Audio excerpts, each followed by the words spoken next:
নমস্কার বন্ধুরা, ঝর্ণা cooking with village ফুডে সকলকে স্বাগত জানাই। আশা করি সকলেই খুব ভালো আছেন। আমি নতুন একটি রেসিপি নিয়ে আসছি, কাঁচা কলার চিপস। আমরা কাঁচকলার অনেক কিছুই রেসিপি খেয়েছি, কিন্তু চিপস এইভাবে একবার বাড়িতে বানিয়ে নিলে খেতে কিন্তু খুবই সুন্দর হয়, আর ছোট বড় সকলেরই কিন্তু খুব প্রিয়। বন্ধুরা, এই ভিডিওটা দেখার পর একবার হলো বাড়িতে কাঁচা কলার চিপস বানিয়ে খাবেন, তারপর আমাকে কমেন্ট করে জানাবেন কেমন হয়েছে। এই ভিডিওটি আপনারা প্রথম থেকে শেষ পর্যন্ত দেখুন। আশা করি আজকের রেসিপি আপনাদের খুবই ভালো লাগবে। আর এই রেসিপির জন্য আমি নিয়েছি কাঁচকলা, আর একটি বড় পাত্রের মধ্যে আমি জল নিয়েছি। এই জলের মধ্যে পরিমাণ মতো লবণ আর হলুদ গুঁড়ো দিলাম, দিয়ে নাড়িয়ে ভালো করে জলের সাথে মিশিয়ে নিলাম।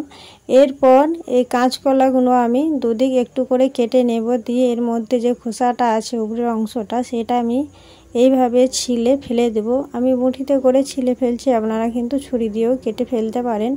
এইভাবে পুরোটাই আমি এই খোসাগুলো ছাড়িয়ে ফেলে দেব। এরপর এর মধ্যে খুব সরু সরু পাতলা পাতলা করে আমি গোল গোল করে কেটে নেব।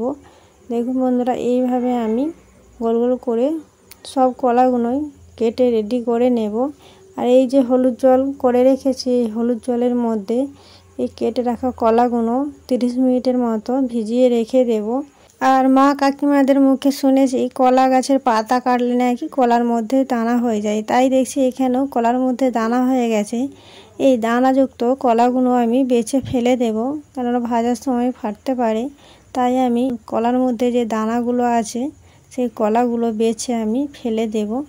দেখুন বন্ধুরা, কেমন এই কলার ভিতরে ছোট ছোট দানা হয়েছে। দেখুন কালো কালো দানা হয়েছে, এই দানাগুলো কিন্তু আমি ফেলে দেব। এইভাবে আমি 30 মিনিট ভিজিয়ে রেখে দেব। 30 মিনিট হয়ে গেছে। এরপর আমি এগুলোকে খুব ভালো করে হাত দিয়ে চটকে ধুয়ে নেব। হলুদ জলে ডুবিয়ে রাখা কলাগুলো আমি এই ঠেকার মধ্যে ছেঁকে নিলাম, আর এই ঠেকার মধ্যে কলাগুলো খুব ভালো করে একটু বিছিয়ে নেব। রেখে বিছিয়ে জল ঝরিয়ে নেব, এই কলার মধ্যে কোনো রকম জল না থাকে।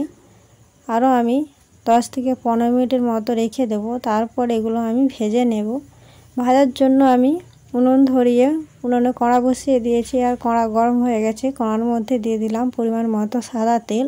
আর এইখানে 10-15 মিনিট হয়ে গেছে, আর কলার মধ্যে যে জলটা ছিল খুব ভালো করে ঝরেও গেছে। আর এই তেলের মধ্যে আমি কলাগুলো ছেড়ে দিলাম। এরপর হালকা আঁচে খুব ভালো করে চিপসগুলো বানিয়ে নেব। আঁচ ধরিয়ে দিলে হবে না, উপর থেকে পুড়ে যাবে, কিন্তু মুচমুচে হবে না। তাই হালকা আঁচে কিছু সময় নিয়ে আমি এইভাবে লাল করে ভেজে নিয়েছি। এরপর ছাঁকনি দিয়ে তেল ঝরিয়ে আমি তুলে নেব। তুলে এই পাত্রের মধ্যে রেখে দেব। দেখুন বন্ধুরা, কত সুন্দর কলার চিপসগুলো হয়ে গেছে। একইভাবে তেল থেকে আমি এই কলার চিপসগুলো ছান্তাই করে ছেঁকে আর এই প্লেটের মধ্যে রেখে দেব। দেখুন বন্ধুরা, চিপসগুলো কিন্তু খুব সুন্দর হয়েছে। আরও যে চিপসগুলো কাটা আছে সেগুলো আমি এই তেলের মধ্যে দিয়ে ভেজে নেব। একইভাবে একটু সময় নিয়ে আর হালকা আঁচে ভেজে নিতে হবে। ভাজা হয়ে গেছে। এরপর আমি এই প্লেটের মধ্যে রেখে দিলাম। দেখুন বন্ধুরা, কতটা খাস্তা আর মুচমুচে হয়েছে। এই রেসিপিটা একবার হলো বন্ধুরা ট্রাই করে দেখবেন, তারপর আমাকে কমেন্ট করে জানাবেন এই চিপসগুলো কতটা সুন্দর হয়।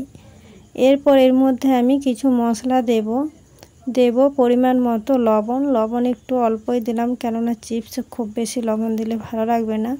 আর 1 চামচ দিলাম লঙ্কার গুঁড়ো, আর 1/2 চামচ দিলাম গোলমরিচের গুঁড়ো। এরপর সব কিছু খুব ভালো করে এই চিপসের মধ্যে মিশিয়ে নেব। খাস্তা মুচমুচে হয়েছে, একদম ভেঙে গুঁড়ো হয়ে যাচ্ছে। এই চিপসগুলো কিন্তু বানানো খুবই সোজা, আর খুব অল্প সময়ের মধ্যেই এগুলো বানানো হয়ে যায়, আর খেতেও কিন্তু খুবই মজাদার। কলার চিপস রেসিপি আমার তৈরি হয়ে গেছে। আশা করি আজকের ভিডিও আপনাদের ভালো লেগেছে। ভিডিওটি ভালো লাগলে লাইক করবেন, বন্ধুদের সঙ্গে শেয়ার করবেন। রেসিপিটি কেমন লাগলো অবশ্যই কমেন্ট করে জানাবেন।